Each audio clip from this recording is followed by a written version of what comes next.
আসসালামু আলাইকুম। কেমন আছেন সবাই? আল্লাহর অশেষ রহমতে আমিও ভালো আছি। আজকে শেয়ার করব নানি দাদি হাতের রেসিপিতে লাউ ডালের অসাধারণ একটি মজার রেসিপি। আর সেটা যদি হয় নাগামরিচের ফ্লেভারে ভরপুর, তাহলে তো কথাই নেই।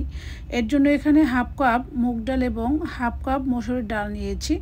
ডালগুলো পানি পাল্টে একদম ফ্রেশ করে ধুয়ে নিব। এরপরে আমি আবারও 10 মিনিটের মতো ডালগুলোকে পর্যাপ্ত পরিমাণে পানি দিয়ে ভিজিয়ে পানিটাকে একদম একটা স্ট্রেনারে ছেঁকে নিয়েছি। এরপর একটি হাঁড়িতে ডালগুলো ঢেলে দিয়ে এখানে হাফ টিস্পুন হলুদের গুঁড়া, 1 চা চামচের চেয়েও একটু কম মরিচের গুঁড়া, আর হচ্ছে হাফ চা চামচ করে জিরা এবং ধনিয়া গুঁড়া, স্বাদ মতো লবণ, 1 চা চামচ আদা রসুন বাটা এবং 2 টেবিল চামচ সয়াবিন তেল দিয়ে এগুলো একদম মিডিয়াম আঁচে 3-4 মিনিটের মতো ভেজে নিব। এভাবে ডালটা ভেজে নিলে রান্নার পরে সেই ডাল থেকে কোনো রকমই কাঁচা কাঁচা গন্ধ আসবে না এবং সেই ডালটা খেতে বেশি মজার হয়। তো এই তো এখন আমি 2টা কাঁচামরিচ দিয়েছি, দিয়ে আবারও 3-4 মিনিটের মতো একদম মিডিয়াম আঁচে ভেজে নিয়েছি। এরপরে আমি দিয়ে দিচ্ছি এখানে হাফ কাপের মতো পানিটা দিয়ে আমি ঢাকনা দিয়ে ঢেকে ডালগুলো 5-7 মিনিটের মতো মিডিয়াম আঁচে রান্না করেছি। দেখতে পাচ্ছেন ডালগুলো আমার সেদ্ধ হয়ে গিয়েছে, মানে 80% সেদ্ধ হয়েছে।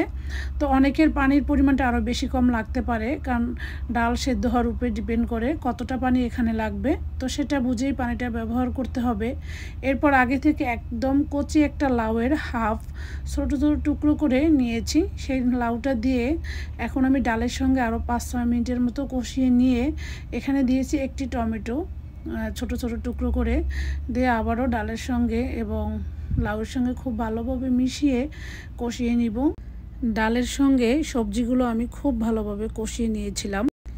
এরপরে সব কিছু খুব ভালোভাবে কষিয়ে নিয়ে এখানে ফুটন্ত গরম পানি দিয়েছি 2.5 কাপের মতো। এরপরে ডালটাকে আমি আরও 8 থেকে 10 মিনিটের মতো রান্না করেছি।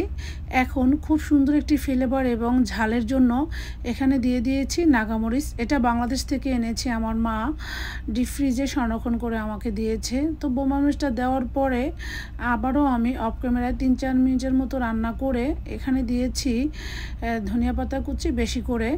এরপরে নাগামরিচের ফ্লেভার এবং ঝালটা ছড়াবে এই জন্য একটু ভেঙে ভেঙে দিচ্ছি। যারা এই পর্যন্ত ধৈর্য ধরে আমার ভিডিওটা দেখছেন, একটা লাইক দিতে ভুলে গিয়েছেন, প্লিজ একটি লাইক দিয়ে সম্পূর্ণ ভিডিওটি দেখে নেবেন। এবং যারা আমার চ্যানেলে আজকে নতুন ভিজিট করেছেন, আমার ভিডিওর কোনো অংশ যদি আপনাদের কাছে একটু হলেও ভালো লেগে যায়, প্লিজ লাইক সাবস্ক্রাইব করে পাশেই থেকে যাবেন এবং পাশে থাকা বেল বাটনটি অন করে দিবেন, যাতে আমি নতুন কোনো ভিডিও আপলোড দেওয়ার সাথে সাথে নোটিফিকেশন আপনাদের কাছে পৌঁছে যায় এবং আপনারা আপনাদের সময় সুযোগ করে আমার ভিডিওটি দেখে নিতে পারেন। এরপরে এখানে আমি 1.5 টেবিল চামচ রসুন আর বড় সাইজের একটি পেঁয়াজ 4 টেবিল চামচ সয়াবিন তেলের মধ্যে দিয়ে খুব ভালোভাবে একদম লাল লাল করে ভেজে নিয়েছি।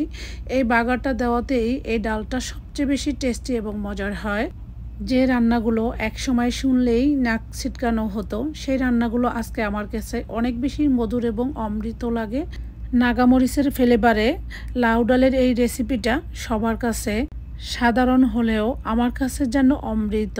এটা এতটাই টেস্টি হয়েছে কি বলবো।